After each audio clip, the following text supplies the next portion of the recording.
We're page 106, right? On top it should say Nitzavim. Second shir on the Maimer of Tiku, Tiku Bachodesh Shofar. Yesterday we learned part of the first column. And we're up to the line that starts Shenivra Ha'olam. Shenivra Ha'olam.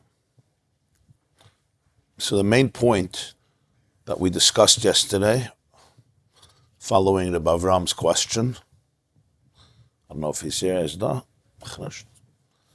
was why there's such an emphasis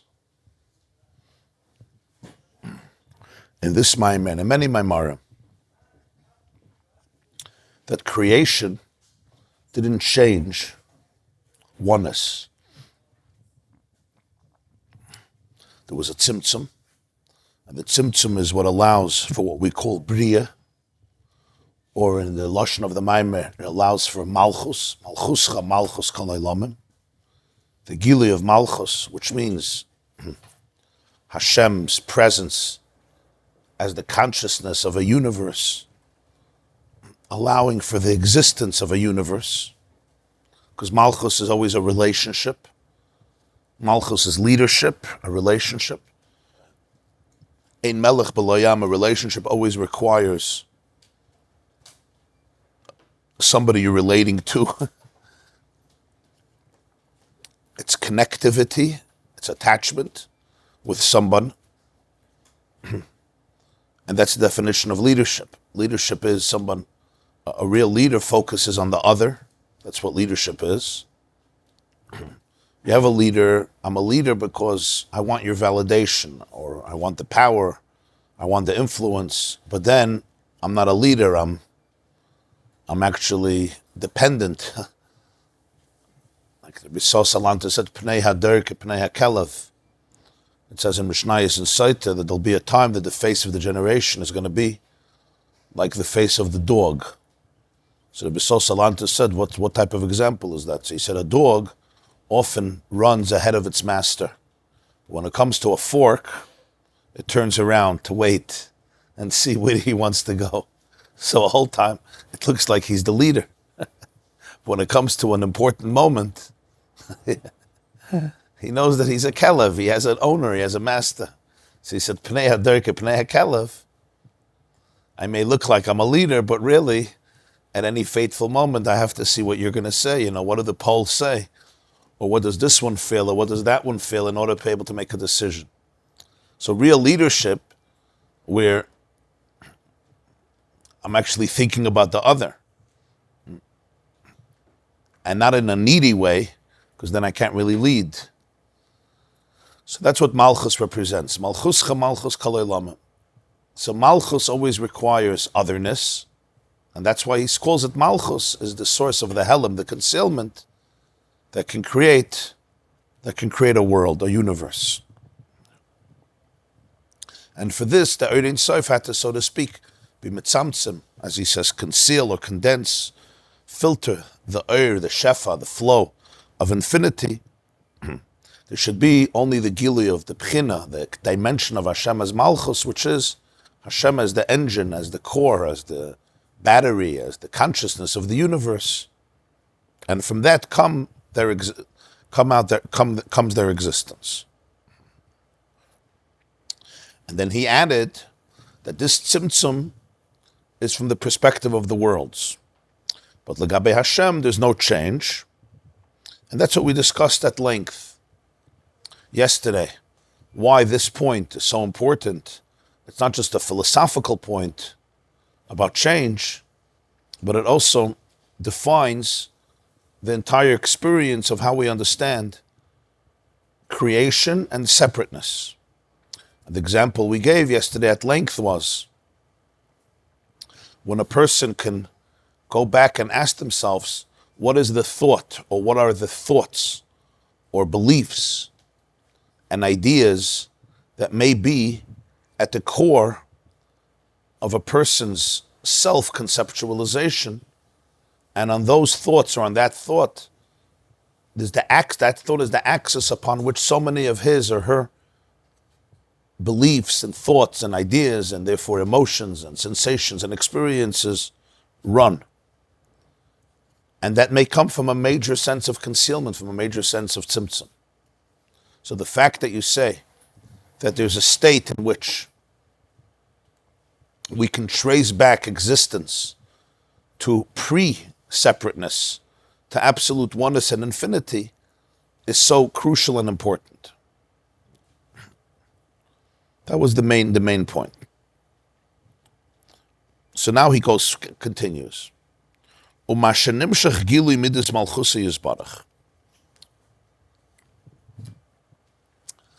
there is the communication and the revelation of the midah, the characteristic that we call malchus, it's defined by the pasuk in Tehillim, which is the Shir Shel Yom of Friday, which was the first Rosh Hashanah. That's what we say it on Friday, Hayom Yom Shishi, the day when Adam and Chava come into existence. Hashem malach geus lavish. Hashem reigned, geus lavish. He dressed himself up in exaltedness. Geus, right, means, geus means, it's connected to the word gaiva, but here it means not gaiva as an arrogance, but geus as exaltedness. Yeah. Somebody who's aloof, somebody who's sublime, like Hamelech Hamerumim. So he says, Geus lavish, so to speak, he dressed himself up in Geus, in exaltedness, in sublimity, in Malchus. It's a very interesting expression. So the Baal HaTanya says, yes, and it's slavish b'levush Geus. Geus is a levush. Hashem Malach Geus lavish. He, so to speak, dawned upon him. He dawned. He put on the levush, the garment of Geus. Liyos melech shmai nikra. Like we say in Adonai Olam in the morning. Adonai Olam Hashem malach b'terem kol yitzur nivra. He was a king before there was a creation. Like we said yesterday, Ad shelei nivra olam hayohu u'shmai bilvad. Le'es nasa v'cheftzei kol. When everything came into existence based on his desire, Azai melech shmai nikra. Right? Azai melech shmoi nikra. Adonai Olam Hashem malach b'terem kol. How can you be a melech before anything else was there? Ein melech b'layam. So that's the hayahu shmoi bilvad. The whole creation, the way it exists, as part of Ein Sof. And then you have leis nasa v'cheftzei kol. Azai melech shmoi nikra. Then melech becomes his name. He's called a melech. We could call him a melech because there's a world that can call him a melech. So he says, "Azai melech shmoi nikra." That's where the expression comes. Then he becomes defined. That becomes his name. That becomes the gilu because that's what we become aware of. Shekach ola b'ritzoni yisbarach, because this was his will. This is what ascended in his desire. To condense, to eclipse, to conceal the light, the transmission, the radiance of infinity, so that the world should emerge. And you say worlds in the plural because there's an evolution of levels, of states of consciousness descending. Until the emergence of this world, which is called Olam Haza, this universe, the shuffle, the humble universe, Hashmi, the material one. Because you have what's called in Kabbalah Olam Ha'asiyah Haruchni. You also have this world on a spiritual plane. But he says Olam Haza, this world, the way Taka we inhabit it, Shaboy Nasa Mishkan Adam, and over there the human being dwells. That's the inhabitant that we occupy. And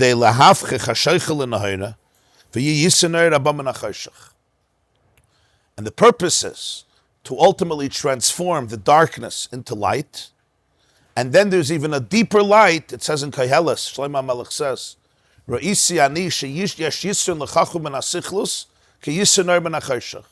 there's an advantage to wisdom over folly, like light over darkness. Now the obvious question is, Re'isi needs Shlomo HaMelech's deep wisdom, that wisdom is better than stupidity and light is superior to darkness. So he says, Yisiner haba min ha'chayshach. The advantage of light that comes from darkness. That's the pshat. You could learn Re'isi ani that light is better than darkness. Okay, I agree. I didn't know we need Shlomo HaMelech to say that if there's light, it's better than darkness. He says, Yesh yisren le'or haba min ha'chayshach. Not min, from dark, not light is better than darkness. The light that comes from darkness has a different type of yisra, has a different type of quality. So literally you translate like the advantage of oir from chayshach, meaning over darkness. He says, no, min means literally from the oir that comes min ha'chayshach.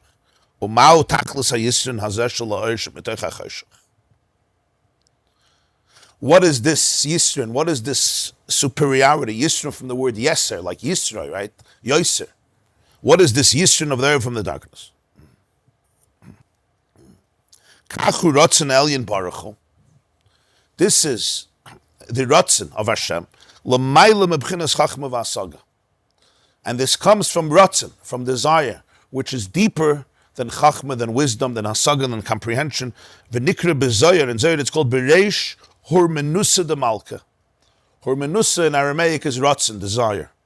So the Zoyer says, bereish hormenusa de malka. In the beginning of the desire of the king, he engraved glif glifu b'tirui law. He doesn't bring in the rest of the language. He engraved gravings, which represents the tzimtzum. In other words, what the Baal Tanya is saying here is that ultimately it's rooted all in ratzin, it's rooted all in desire, deeper than chachma, deeper than seichel, because logic itself is created. Logic itself is created. So this ratzin, that there should be a tzimtzum, which creates malchuscha, malchus kol olamim. The only gilu should be the gilu of malchus. What's the gilu of malchus? The gilu of malchus is a gilu that allows for a relationship with otherness. Otherness means that there is a tzimtzum of the Ein Sof, there's a concealment of the Ein Sof, because without that, there can't be a reality of otherness. And this creates all the worlds, all the way down to this world. And then from there, from that tzimtzum, from that place, instead of it becoming a thought and an experience that locks up the person, it becomes a darkness that becomes a catalyst and a springboard for expansiveness and oneness. That light is much deeper than the original light that preceded darkness. That was the Ratzon. That was the Ratzon that, so to speak, motivates the Bria pre the Tzimtzum. Bereish Hormenusa the Malkut started with that Ratzon. V'hinei. Tachlis Bria Sa'ilim is. So if we want to use the example we used yesterday in a person's life, and again, the example was an example about people's own experiences, but that's all rooted in the tzimtzum. It's almost inevitable that every single life experiences its own tzimtzumim. When you spoke yesterday about, can you figure out that thought, right, that defines the trajectory of your life, or those thoughts that may have been implanted in me or in you, who knows how many years ago and through what experiences. And sometimes it's completely subconscious, usually it's subconscious. So different people experience it to different extremes and in different manifestations. You can't compare any two lives. Sometimes two people in the same household and in the same lifestyle and the same school, but their experiences are literally from one extreme to another extreme. The same parents, maybe even twins, It's almost identical, and yet completely not identical. But the common denominator we see, at least in so many, maybe in all, is that there's concealment to have to deal with. Or to put it, there is this thought that puts me into a certain box and causes me to experience life and relationships from a very narrow place. If you want to call it one form of trauma or another form of trauma, again, on so many different levels and different manifestations. I don't mean to compare lives. Some people really experience their tzimtzum in a completely different way. So that's not a mistake. That's not my life ended up ruined and a mistake. He says this is part of the fabric of creation. The whole fabric of creation is based on this. Essentially, in truth, there's no tzimtzum. Hu levadei hu, like he says. Hamelech hamerumim levadei meyaz kachashei chekayra. And yet there was a tzimtzum. So it's reflected in the whole story of creation. And that tzimtzum wasn't a mistake. And it's not false. It's not a false reality. From the perspective of the world, from my perspective, I really live in this restricted place in our mashal. And I have to acknowledge that. I have to have compassion for it. I have to become aware of it. And from that choshech comes a much, much deeper oir when I could realign myself and work that through and go back to my own internal oneness rooted in the dveikus and ein sof and infinity. In the beginning of the creation of the worlds, Haya was k'sha'ala b'ritzoyne me'atzme b'chesed chinam k'mo shekosov ki amarti elam chesed yibana. It began when Allah b'ritzoyne, when he had this desire himself.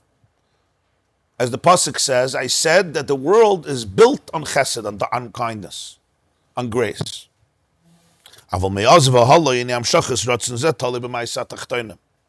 That's in the beginning of creation. So everything came because of Olam Chesed Yibana. I want a connection.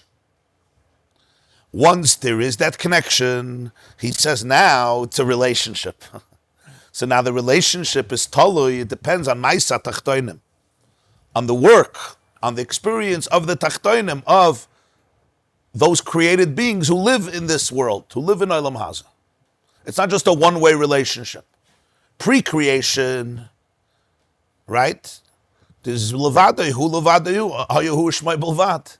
So the initiation comes from within. Once I'm in this relationship already now, there's a real relationship. So now your actions, your reality becomes extremely central, becomes extremely important. Choosing to go into the relationship, I choose to go into the relationship. Once I'm in the relationship, now I'm vulnerable. Now I'm connected to you.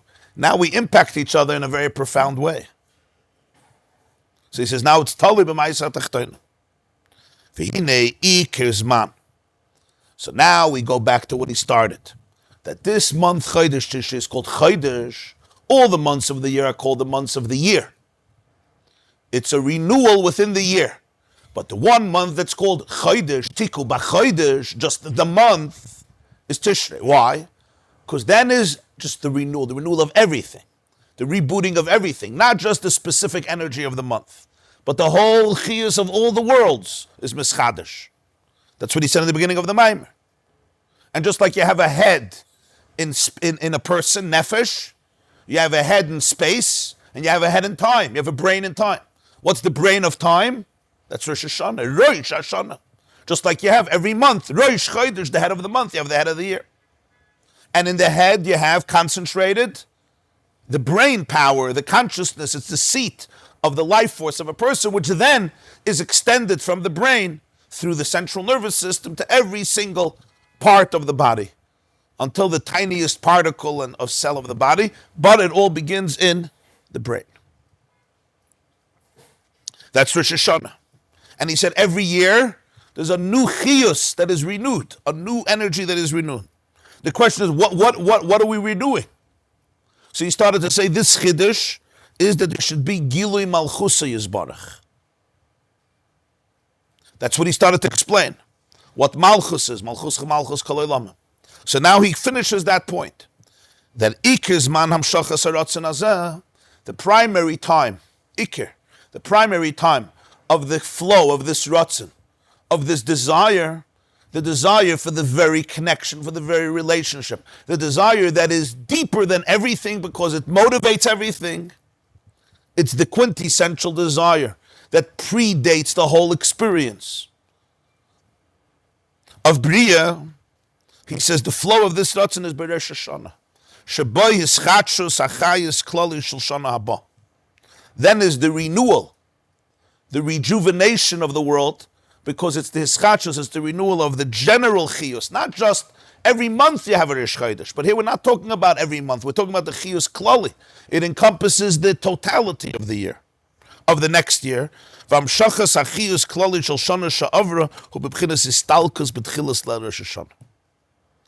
the whole general flow of chayis of the previous year, it departs, it goes up like istalkus. The word istalik, like it says istalik ha'anan. The anan didn't disappear, it just went up. And that meant the Jewish people have to travel. When you use the word histalkus, right, histalkus of a neshama, it doesn't mean the neshama disappears, chas v'shalom. It means the neshama goes into a deeper place, it goes into a higher place. It's not embodied anymore through the guf. That's what histalkus means. It's in a loftier space. That's what histalkus means. That's why we use the word histalik. Histalik doesn't mean you disappear, obliterated. The worms eat up the person. Histalkus means goes into a higher realm, a higher sphere. It's not tangible. It's not embodied. So he says, Erev Rosh Hashanah, B'tchilas Leil Rosh Hashanah, the beginning of the night of Rosh Hashanah, the beginning of Rosh Hashanah, meaning when the sun sets on Chavtes Elul of the previous year, at the beginning of the night of Rosh Hashanah, the chiyus of the previous year goes into a state of histalkus. In Svarim of Kabbalah, it says that the night of Rosh Hashanah is the world is in a very vulnerable and weak space. It's like, transition. It's the time that Adam Arishan fell asleep. Durmite dezah. Yeah, so the chiyus of the previous year, the whole chiyus of the year, the divine energy, that is the source of existence, it all, so to speak, goes back to the source. It goes up, it ascends into the source. That's the beginning of the night of Rosh Hashanah. Because a whole new energy is coming in. It's like starting all over again from the beginning. What happened the first Rosh Hashanah, it starts all over again. It's not just this relationship started and it just goes. Like just a marriage that's a rote. People celebrate anniversaries, birthdays. What's the point? What's the point? You celebrate your birthday every day. Ani hayom yelideticha. Shalmi meni vet. Ani hayom yelideticha. It's not stam, right? It says on a birthday a person should make a cheshbon hanefesh. The point is, on a birthday you celebrate every day that you were born. You thank Hashem. Moidani lefanecha, melech chai v'kayam shechazarta b'nishmasi b'chem l'rab b'nasecha. There's a Chassidish Taich that says this week in the Parsha, Moitzas vasecha tishmer vasisa kasher amarta. You should guard what comes out of your mouth, what comes out of your lips, and you should do what you said. So there's a beautiful taich. The first thing a Jew says when he wakes up is, Moidani lefanecha melech chai v'kayam shechazarta. So Moitzas vasecha. Protect that which came out of your lips. The whole day you should protect those words. But a person should celebrate their marriage every day, right? Tzivu Chachamim, the Gemara says in Yevamis, the Rambam brings it in Halach and Hilchos Yisrael, it's brought in Shulchan Aruch, Tzivu Chachamim, she'adam oyev es ishtoi kegufoi, umechabed es ishtoi, yoisem egufoi. Chachamim said, the Chachamim commanded, I love the word tzivu chachamim. The chachamim commanded. You should love your wife like you love yourself, and you should respect her more than you respect yourself. Tzivu chachamim. It's a mitzvah from the chachamim. So that's a mitzvah every day, every moment. So what do we celebrate anniversaries? The point is, there comes a time when you go back and you reflect on the very relationship. It's not just sometimes relationships just go and go. What happened yesterday happens today, happens tomorrow, happens in a year, 10 years, 15 years. But we see from Rosh Hashanah, you go back to the beginning. We go back all the way to the beginning. There's a whole new ischachos. Let's start over again. So Samus writes in Parshas Bamidbar, there was the famous Yid HaKadosh. Yeah, his name was Rabinovich, actually, Rabbi Rabinovich. The Yid HaKadosh was one of the greatest Hasidic masters in Poland. He was a Rebbe for many Rebbes. And so the Sfas Emes says, why they call him the Yid HaKadosh? Every Jew is a Yid HaKadosh. B'stoich a Yid HaKadosh. So the Sfas Emes says, I think it's a Parshas Bamidbar. He says that his davening every day, his avodah every day was like, today he converted from being a non-Jew to being a Jew. So every day he was called a Yid HaKadosh. It's like when somebody becomes a Jew, say, Yid. So he says, every day it was a matzav of conversion by him. Gatus. There was a freshness, hischachos. It wasn't, I davened yesterday, I davened today. That's not Geirus. Gershin is Geir, Kikotten Shanoi Ladami. You remember the first time you put on tefillin, you were excited, huh? You watch boys putting on tefillin for the bar mitzvah the first time, a little while before the bar mitzvah. So Rosh Hashanah, this is a reboot of the whole system. And it's not just in our imagination. You need to take a break. So, the company makes a party. Everybody should come together. It's an inyan amiti. There's this talkus achius. He says, V'lachein Rosh Hashanah hu yom hadin. That's the pshat that Rosh Hashanah is called the Day of Judgment. We come out, what's this concept? I touched on it yesterday, the concept of judgment, and how, we have a lot of people get very, emotionally, it's hard. What's Pshat Rishon as a day of judgment? It's really something very beautiful. It means that it's the time when we put into focus. It's like when you're having a relationship with somebody, you'll say there comes a day when we go back all the way to the beginning and we ask, why did we ever do this? Why did we get married to each other? Now, we know sometimes the answer, we hope the answer is going to be a beautiful answer. And if the answer is not a beautiful answer, that means we have to work. But it's a beautiful idea that I'm not just a robot. We're not just robots, and we got into a habit and we just copy what we did yesterday. Like somebody said, somebody said, we asked me, why am I alive? He says, because I never happened to die. Really? Ba'akrayi. I'm alive. What else should I do? Yeah. In Hebrew, there's two words. I always tell Bachim. There's two words. There's a word, ravak and bocher. Ravak means a bachelor. Bocher means chosen. Why aren't you married? I just never got married, so I'm not married. That's ravak. Bocher means something else. And every situation, I could just be a victim to the circumstances. Nothing else happened. Why are you in this job? Well, I don't have another job. Sometimes that's the situation, but I have to realize that. Why are you in this marriage? Well, we never happened to get divorced, so we're in the marriage. Okay, yeshukayach. You understand what I'm saying? Judgment here means we have to have the courage to go back and really ask, what's in this relationship? What's going on here? We use the word judge, so we hear very negative undertones. I'm judging you, I don't like you, I hate you, I think you're garbage, and I sit on a throne and I scrutinize how bad you are, I'm perfect and I'm busy judging you. So we all get allergic. But like I said yesterday, what does real judgment mean? Right? If Hashem could take you by your hand and say, come, let me show you the thoughts that have guided your life, or have obstructed your life, or have limited your life. And you could see, you could see the highway that you went down. You could see the boulder that made you turn and go into that highway. You could see that. So yeah, you judge it in the sense that you scrutinize it, you evaluate it, you look at it honestly.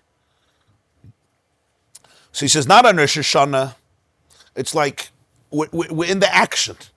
But there comes the time when you go back all the way to the beginning and we ask that question, what is this relationship really about? What do I get from you? What do you get from me? Sometimes the answer is just amazing. You look into each other's eyes and you know right away the answer. And sometimes it's an opportunity to say, there's a lack of trust, yeah? There's something you're not getting.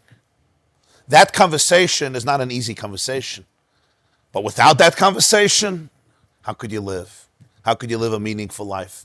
A couple that can't have that conversation, it's called fixing ruptures. There's a rupture. And we could go and repair it and say, where did this go wrong? Where did that go wrong? If I become defensive right away, like the guy who told his wife, I never made a mistake in my life, ever. The only mistake I made was back in 1963. She said, what happened? He said, I thought I made a mistake. If I right away become defensive, what does it mean I become defensive? In other words, there's no room for examination. There's no room for growth. I'm completely stuck in an orbit. In other words, stuck in a tzimtzum. I can't go back to the beginning. And that's one of the key signs of trauma. I can't go back to the beginning. It's too dangerous. You understand what I'm saying? I'm in this hole and that's where I stay. And I peek out a little bit and then I go right back. And this is the orbit I'm in. I can't go back. I can't judge myself. I can't scrutinize. Because if I scrutinize, what's going to happen? It's serious. It's too challenging. It's too painful. And if somebody gets close, I attack. You know, if I have a burn and you get close to it, I'm going to attack you. Don't get close. We don't go here. We don't go there. But if this transparency, if you know that you're rooted in wholeness, you're not afraid to go. Because what are you going to find? You'll find skeletons. And beyond the skeletons, you'll find oneness. So there could be transparency. You're not afraid to go back, to go over that road. And if there's a rock, if there's a boulder, you could remove it. You could look at it. If there's a pit, you could maybe fill it. Or you could at least acknowledge it and see it. There's a fluidness. There's a flow. You know, we could go, it's almost like this, when a CD is scratched, you know? The song says, Atkan, and you put in the CD again, it's scratched. It's not going to go further. Sorry, I don't function any further. If there's a scratch in my brain and my consciousness, I can't function further. This is it. But in a relationship that is fluid, that is open, we can go through it. We can work it through. So therefore, he says that's the idea of Rosh Hashanah.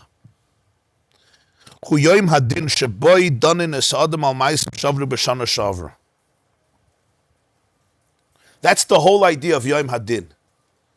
We call it danger. What is it?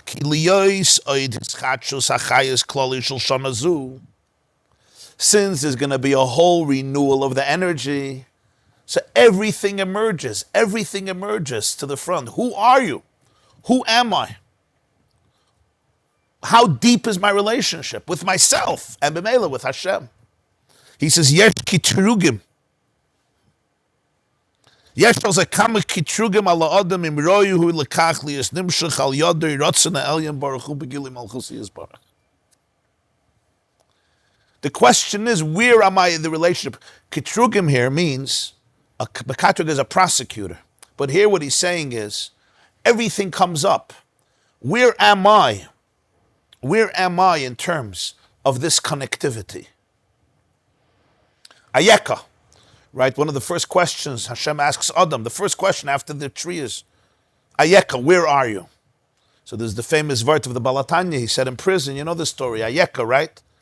There was a Russian minister who came into prison and he asked him why Hashem said Ayeka, he doesn't know where Adam is. So the Alter Rebbe said, Rashi asks the question. So he told them in Russian, what Rashi says I know, I want to hear what you have to say. So the Balatanya told him that Ayeka is a question that Hashem asks every single person. Ayeka, where are you? You lived this and this amount of years, and he actually said the number of years that this person was, I think in his 50s. I think I once read 52 or 50, I think in his 50s. And Hashem wants to know, Ayeka, I gave you a certain amount of kaiches and a certain amount of faculties and a mission. Where are you in that place? Ayeka. Not where are you geographically. I know where you are. You know where Adam is. But Ayeka, do you know where you are? Do you know who you are? That's the question of Rosh Hashanah. That question is a question I don't ask every day. It's just like in a business. You can't ask every single day in a business, Ayeka. Because then that's all you'll be doing. Some people do that. You know, all day. I can't sit in therapy a whole day.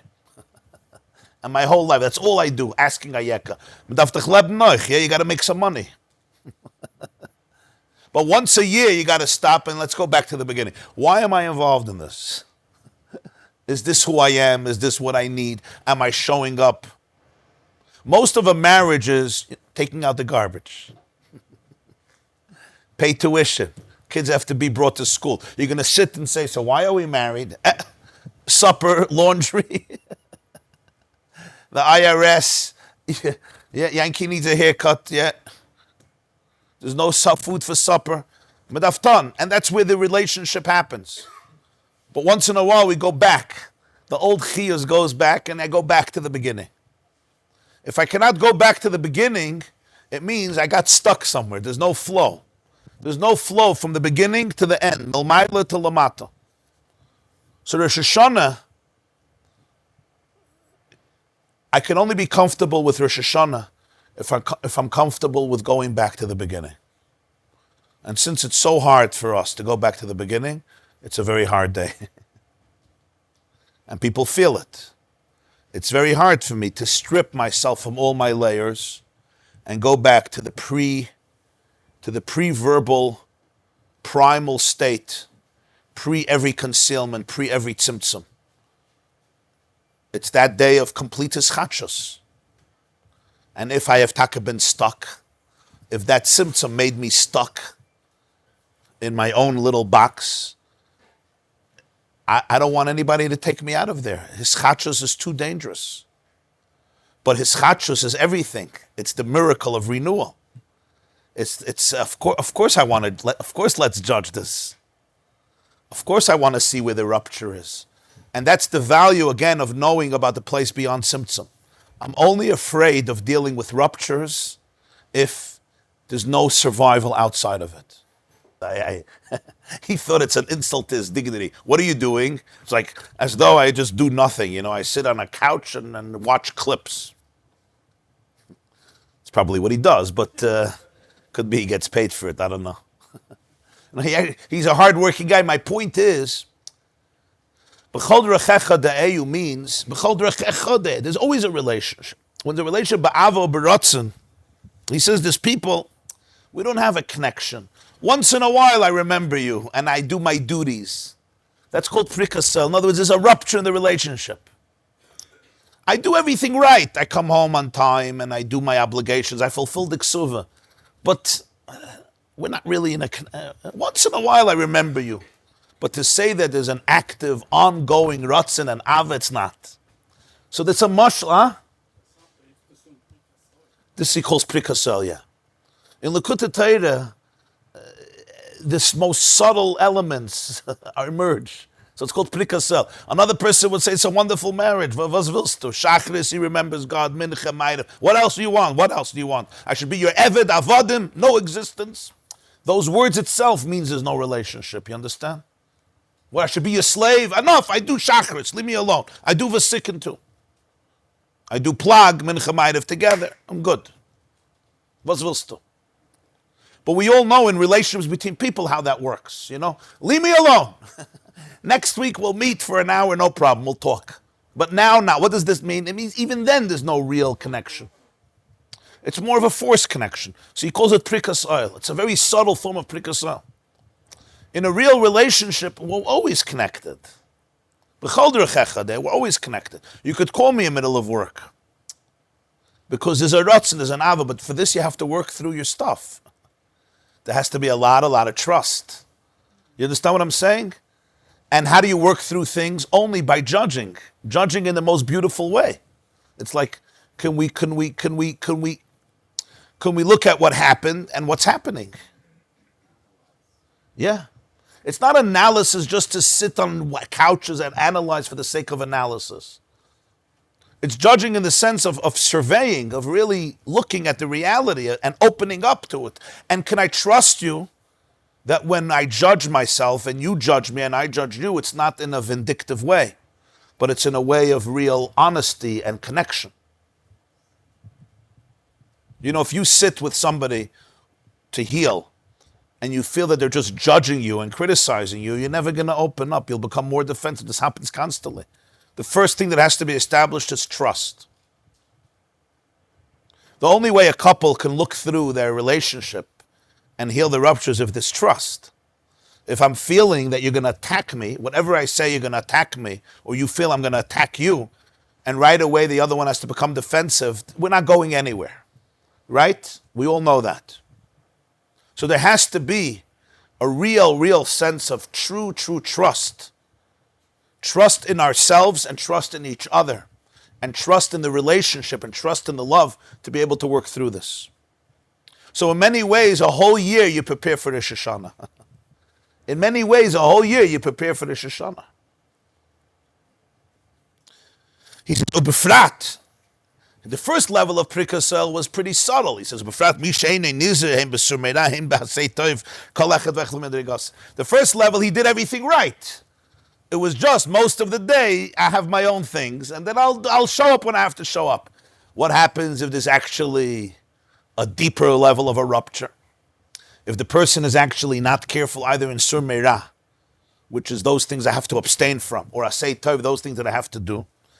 Again, each person, kol echad v'echlefi madregase, she'i ev sheliyas amshachas ratzon ha'elyon baruch hu legilui malchusi yizbarach, ksheyesh chas v'sholem prikas el malchus shamayim lamata, me'acha she'en mekabim ha'le'im el malchusi yizbarach b'ratzon.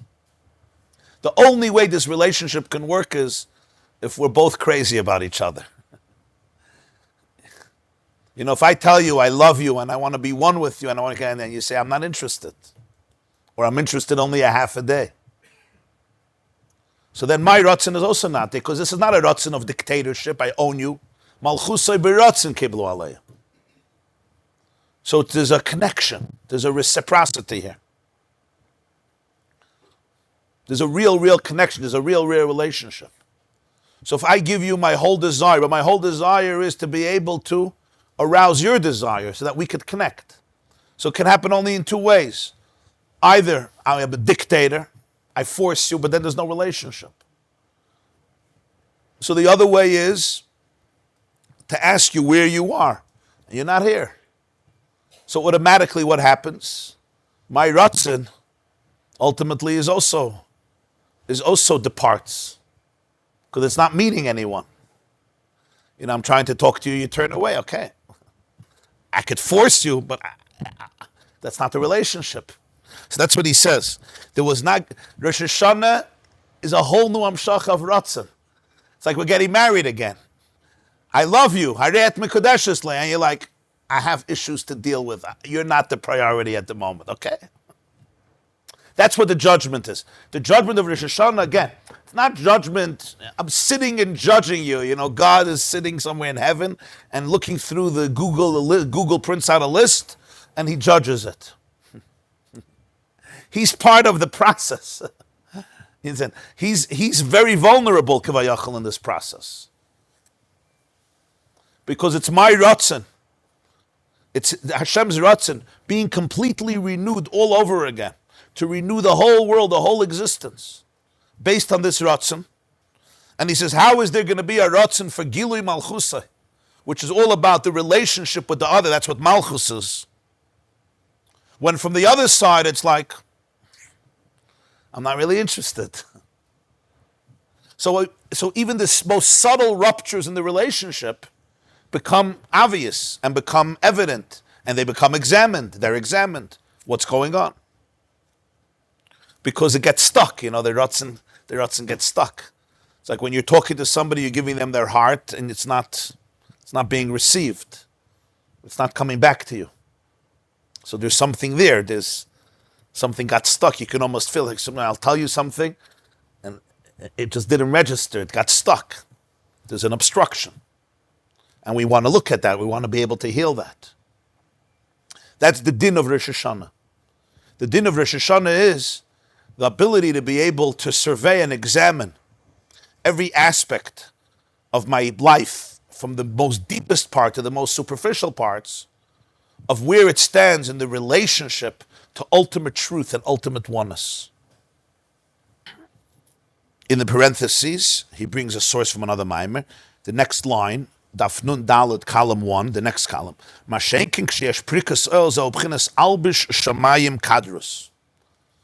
What the Tanakh says, heaven gets dressed up in darkness. There's malchucha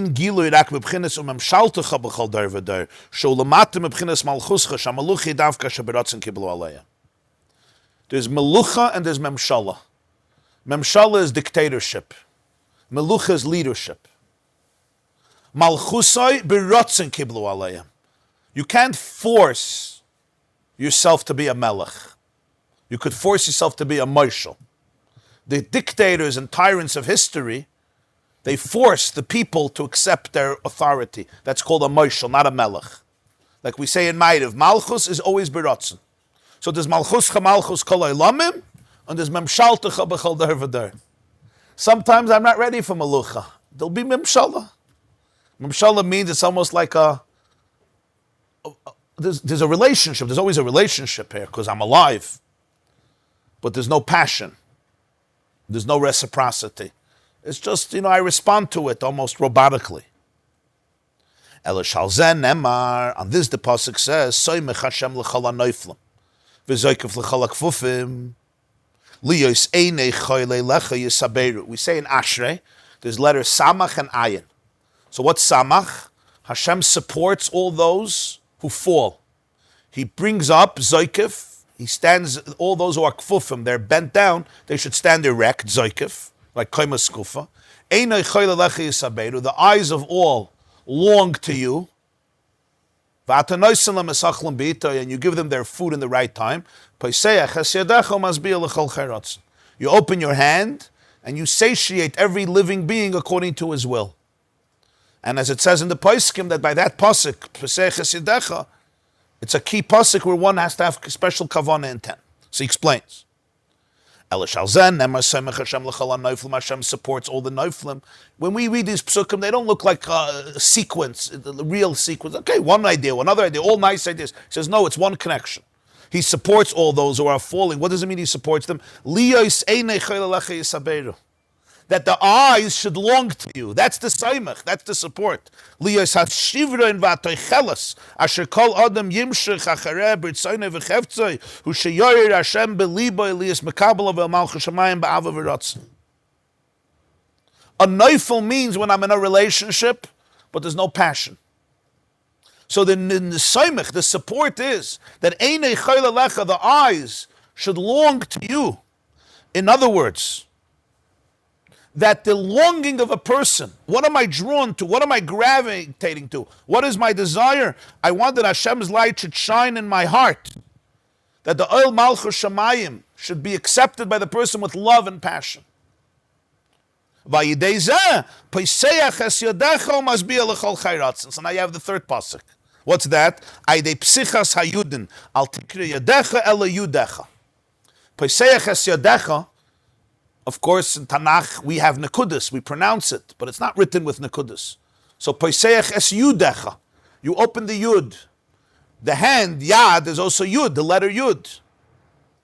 What does this mean? Al tikri yadecha el yudecha. This psichas hayudin. He's going to be v'nimshach li tzaddik Hashem b'chol dracha v'chassid b'chol masav shafilu b'chol masav shubchinas asiya gashmis yumshach v'yispashet b'chinas chassid hu chesed elyon baruch hu. So now you have all the psukim are saying one thing. Let's go through them. He supports the one who is fallen. He makes him erect. In what sense? What does it mean? That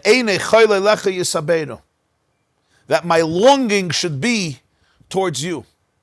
That itself is the help, is the greatest assistance I can have. To be able to trust the beauty, the power of this relationship. Back to a metaphor of human beings. When there's such a deep connection, when there's such a deep relationship, you long for it. You want more of it. It's so good. It's so delicious. Give me more. Give me a second. Give me seconds, right? Give me thirds. If something is imposed upon you, so you do it and then next. We know the feeling. The call, at best, the call of duty, and that's it. I'm not going to run another inch for this. It's enough what I have. But if there's a real relationship, if you feel that this is your core, your essence comes to life, then I want more.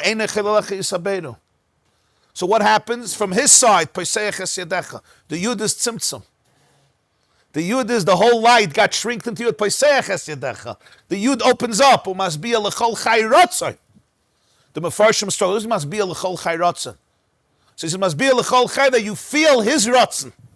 He satiates you with his ratzon. I feel your ratzon. That's the experience. That's the relationship. You could feel the ratzon. I could feel your ratzon. In other words, I feel you. I feel your desire in me. I feel your desire in me. That's masbia, that fills you up. Masbia l'chol chai. For that you have to open the yud. Peseches yadecha. But if there's no einei chel alecha yusaberu, there can't be peseches yadecha. Because it's a relationship. I can give my whole will to you if there's a you. If you tell me, thank you, I'm busy, I'm stressed out. Okay, I got it. Now we go there to those places because we live often in the tzimtzum. And then tzaddik Hashem b'chol drachav v'chassid b'chol masav. B'chol masav. So we touch Hashem is righteous in all his ways, and he's kind in all of his actions. He says there's a deeper word. Then b'chol masav of the person. Wherever you are, you experience the chassid, the chesed, the relationship. Like it says, b'chol drachecha de'eyu. Back to our metaphor. You could be at work, but if this relationship is really wholesome and it satiates you, so then you're still connected. Are you doing something else? That's fine. But in whatever you're doing, you're energized, you're vivified by the connection. When people have a special relationship, wherever they are, it's there. That ratzon fills them. It fills your soul. And there's no maisa that's divorced from it. You say, I'm involved in Gashmis. He says, that's fine. It's not a stira. There's no contradiction. There's an nefila, of course. Yeah, there's a nefila. There's this. Nefila means disassociation. There's kfufim. Kfufim mean I'm not standing upright. I'm bent in. I'm caved in. A person is not fully aligned. Sula mutzav arza, but I'm bent in. Well, to get from Saimach till Tzaddik can take a few years. Or it could take one moment.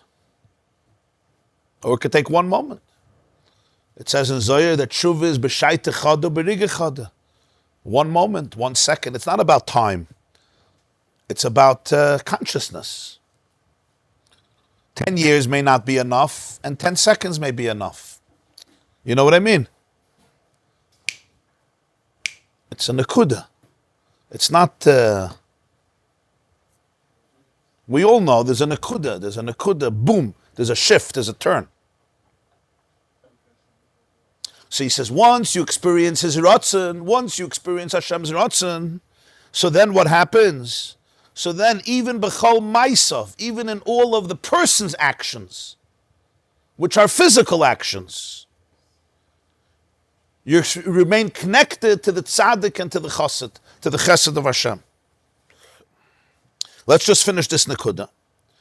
V'hinei, haderech lamshachas ratzon elyon baruch hu liyizgilim malchus yizbarach l'kiyim v'savos kol elamis u'b'chol hashana al yidei esek haTorah v'amitzvahs. The general path to access Hashem's desire so that the gili of his malchus continues to sustain the worlds throughout the year is the involvement in Torah and mitzvahs. Sheheim hein ritzoyne v'chachmasi yizbarach. Because they constitute his will and his wisdom. Dahainu. Ratzon elyon amalubish b'chachma doiraisa mechachma nafkas.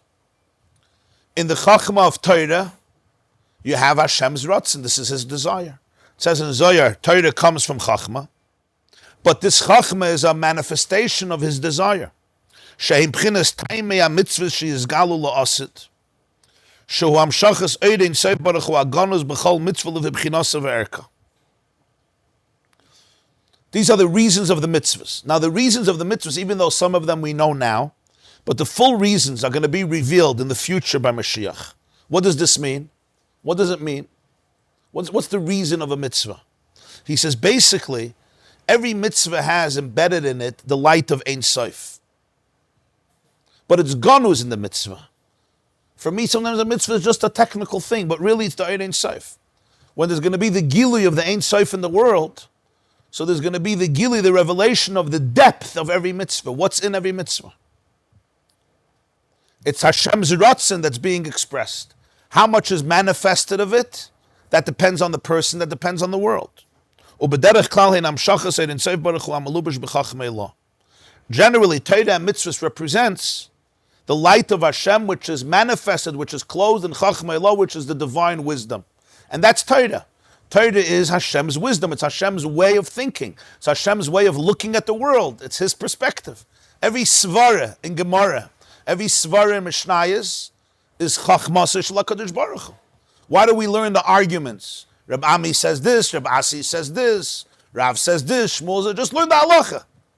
The answer is every shitta, every perspective is chachma. It's chachmei law. But the halacha is not like this. That's not so negeya. Every vert, every insight is divine wisdom. It's a reflection of divine wisdom. And then there is Hashem's ratzon, the will, which is encapsulated by the mitzvah. For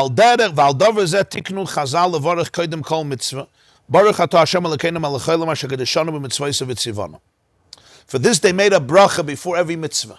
Every mitzvah. Asher kedeshanu b'mitzvaysav, He sanctified us through the mitzvahs and commanded us, whether it's laniach tefillin, whether it's al mitzvahs tefillin, whether it's l'sativ betzitzis, whether it's likvaya mezuzah, whether it's lahadlik ner shel Shabbos kodesh. Pirush. Ki abracha v'amshacha miratzon aliyim baruch hu liyas havaya lekeinu v'liyas melech ha'olam hu lefi asher kedeshanu b'mitzvaysav shachas kodesh aliyim v'chachmei lo hu b'mitzvaysav eleinu. V'lachein nikra ramach pikud ramach evarim de malka pirush evarim liyos malka ve'evarim pirush hamshachas kamal derech mashal shah ever hu hamshachas v'spashtas achiyus shel hanefesh beguf migili klolos achayus sheberoish u'moichin kacha mitzvahs hamshachas b'chinas chachmei lo shenimshich liyos b'chinas melech ha'olam. What's the meaning of the bracha? Bracha, baruch, means to communicate. Hamavrich es hagefen is when you bend the vine, you bring forth the vine further and down in the field. So he says, bracha is bracha v'hamshacha, like in Hebrew, brecha is a pool that draws from the well, from the source of the water, from the faucet, whatever the source of the water is. So he says, baruch is a bracha v'hamshacha, it's a flow from Hashem's ratzon, that this should become baruch atah, Hashem Elokeinu, our God, melech ha'olam, the King of the world. This flow is because kiddishanu b'mitzvaysav. Because the mitzvahs give us an access to His kedusha, to His chachma, to His kodesh. It says in Zohar that the 248 mitzvahs are the 248 organs of the king. What does that mean? The king has organs. The king has evarim. The king has evarim. So he says, Ramach evarim the malka. Here he says, these evarim, liyos malka. These are the evarim to become the king. What does this mean? An aver, a limb, an organ, is a keli that accesses a certain aspect of the soul. Every aver brings out the soul in a different way. Your hands, your arms or your hands, bring out one aspect of the soul. Your eyes bring out another aspect, the power of vision. Your nose brings out another aspect of the soul, the power of smell. Your ears bring out another aspect of the soul. The seat of consciousness is the brain, but every aver facilitates and embodies another aspect of the soul. So when you say the mitzvahs are the 248 organs of the king, what does it mean? It means each mitzvah is like a limb. It's an organ that embodies and manifests and facilitates another flow of divine consciousness, of divine desire. That's what a mitzvah is. In other words, a mitzvah, like it says mitzvah from the word safsa, connection. A mitzvah doesn't only mean a commandment. Asher kiddishanu b'mitzvaysav. The word kiddishanu, it says in Tanya, is also from the word kiddushin, marriage.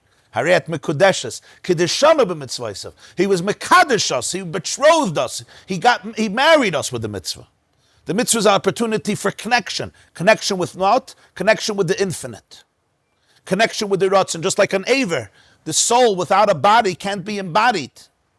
The soul needs the evarim because the evarim bring out the body, the soul. They manifest the soul. So each mitzvah is an aver that accesses the kedusha halyona, Hashem's ratzon and Hashem's chachma, through this mitzvah into a person's life. That's why it's called the limbs of the king, the organs of the king. So the mitzvahs bring out the chachmei law to the point that he becomes melech ha'olam. That's melech ha'olam. Baruch atah Hashem, the bracha and hamshacha from you, to the point that it becomes Elokeinu, our God, and melech ha'olam, that becomes malchus, which creates the world which needs tzimtzum. How does that happen? Asher kedeshanu b'mitzvaysav. through the mitzvah, which is the ratzon, which is his kedusha. It brings out his kedusha, it brings out his ratzon. So the whole process is in the bracha before the mitzvah. This whole process we're talking about.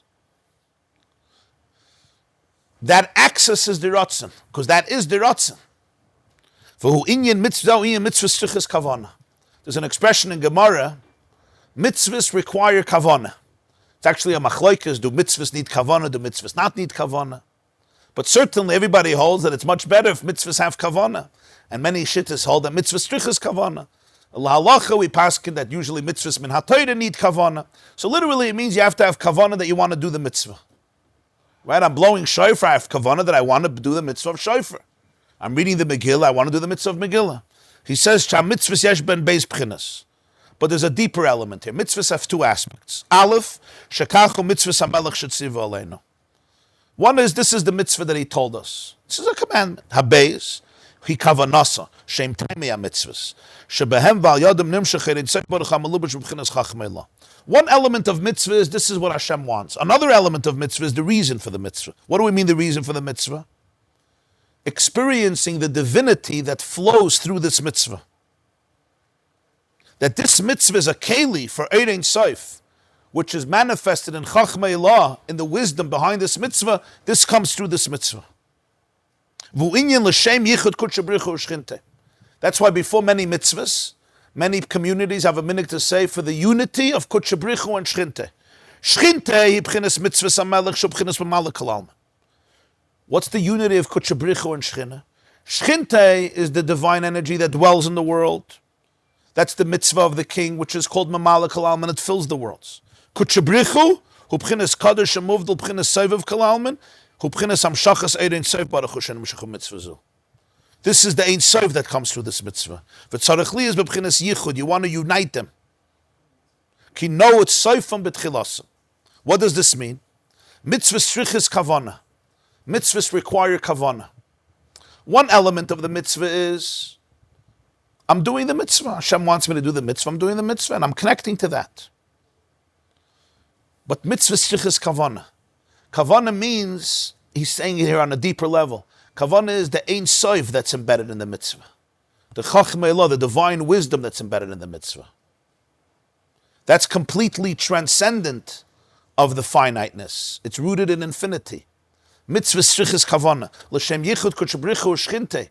You connect the kudsha brichu, which is soiv kam, which is transcendent, ain't soif, with shchinte, which is v'shachanti b'soichem, that which dwells in the worlds. And the two come together. The hainu adei shoisa mitzvah pneiki mitzvah samelech shoyru mizgala benavshe orein soif baruch anem shechu mitzvah zu. The person does the mitzvah because it's the mitzvah of the king. So then in the soul dwells the orein soif, which is communicated in this mitzvah. So there's the l'shem yichud kudsha brichu shchinte. When the Jew does the mitzvah because it's mitzvah hamelech, this is the mitzvah of the melech. That's shchinte. Okay, we'll explain more next time. I know this is a little nebulous, but the nekuda here is that the ratzon, which comes on Rosh Hashanah throughout the whole year,